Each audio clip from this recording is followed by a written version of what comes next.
हैं? परम पिता परमात्मा शिव अवतरित भूमि भारत और श्री लक्ष्मी नारायण ब्लॉक में आत्मा बहन भाइयों आपका स्वागत है। पिछली साल मैंने 16 जनवरी को पहला ब्लॉग बनाया था यहाँ पर। आज मेरे को फिर आने का मौका मिला है। बेहद का कार्य क्या होता है अगर आपको देखना है ना तो माउंट आबू के अंदर आके देखिए कि बेहद के कार्य की यहाँ है, आपको एग्जाम्पल भी मिलेगा और बेहद का कार्य कैसे हो रहा है ये भी पता चलेगा।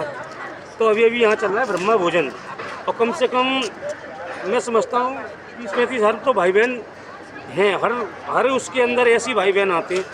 तो यहाँ जो खाने पीने की व्यवस्था है, चाय पानी की व्यवस्था है, ये सब कौन करता है और कहाँ से करके चला रहे हैं ना। ये ऐसा नहीं 87 ईयर्स से चल रहा है बाबा के यज्ञ। ये परमपिता परमात्मा जो शिव बाबा है ना वो मतलब सृष्टि पे आके गीता ज्ञान दे रहे हैं और आत्माओं को वर्षा भी दे रहे हैं। अब कैसे तनाव मुक्त जीवन से आत्मा बहन भाइयों को निजात मिलेगा। आप किसी भी नज़दीकी ब्रह्मा कुमारी सेंटर पर जाएंगे ना तो आपको तनाव मुक्त जीवन की परिभाषा वहाँ से समझ में आएगी कि मेडिटेशन लगाने से आत्मा को क्या प्राप्ति होती है। यानी मेडिटेशन का एक दूसरा रूप है हिंदी में ध्यान लगाने से। हमने ऋषियों को देखा होगा जंगलों में जाके पेड़ के नीचे बैठ के वो ध्यान लगाते हैं ना, पर उनका ध्यान परम धाम यानी भगवान के लिए नहीं होता है। उन्हें खुद ही नहीं पता कि किसके लिए लगाना है, बस लगा रहे हैं वो। तो सही मायने में पुरुषोत्तम संगम युग पर आके बाबा ने बताया कि ध्यान लगाना क्या होता है और बाप से वर्षा लेना क्या होता है। और गीता ज्ञान ब्रह्मा बाबा के द्वारा कैसे टीचर्स बहनों के द्वारा बाबा सृष्टि पे गीता ज्ञान दे रहे हैं।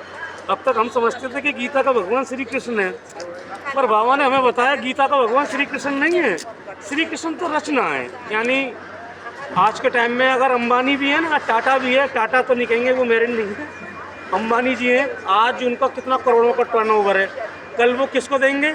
अपने बेटे को। तो यही तो हुआ जब बाबा ने सृष्टि की रचना की तो एक जो व्यास जी थे ना उनसे बोला भाई समय के हिसाब से इसका अनुवाद कीजिए। तो उन्होंने जब अनुवाद किया ना तो अब उनको ये समझ में नहीं आया कि ये ज्ञान किसका है। उन्होंने रचना का नाम डाल दिया श्री कृष्ण। वो सारी कहानी वहीं से बिगड़ती चली गई, मगर वो कहानी बिगड़ना ही बहुत जरूरी थी। अगर वो कहानी राइट होती ना तो फिर परमात्मा क्यों आती संगम युग पर। इसलिए जितना समय कृष्ण के नाम से ये दुनिया चली ठीक है, मगर अब तो कृष्ण को संगम युग पे बाबा के नाम से चल रही है। और इसका ताज़ा एग्जाम्पल बताता हूँ मैं आपको। कल हम लोग गए थे द्वारका और सोमनाथ बाबा भी गए थे। तो हमने द्वारका के अंदर जो कहते हैं ना भाई को भाई से क्या मिलता है वो चीज़ हमने नोटिस की। और कहने के लिए भक्ति मार्ग का मंदिर बना था द्वापर के अंदर ये, तो सोमनाथ मंदिर के अंदर हमें अपने बाप की छवि भी दिखाई दी। और हम जो कहते हैं ना हमें पॉजिटिव फीलिंग भी आई उसमें। अगर किसी को ना हुआ ये अनुभव वो उसका अपना है, क्योंकि हम बाबा ज्ञान में चलते। हमने ये अनुभव सोमनाथ मंदिर में किया।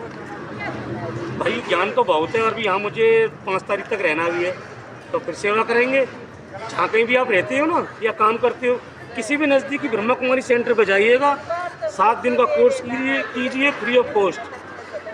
आपको फिर पता चलेगा कि गीता का भगवान नेचुरल में कौन है। ओम शांति ओम शांति ओम शांति। कर दिए भैया।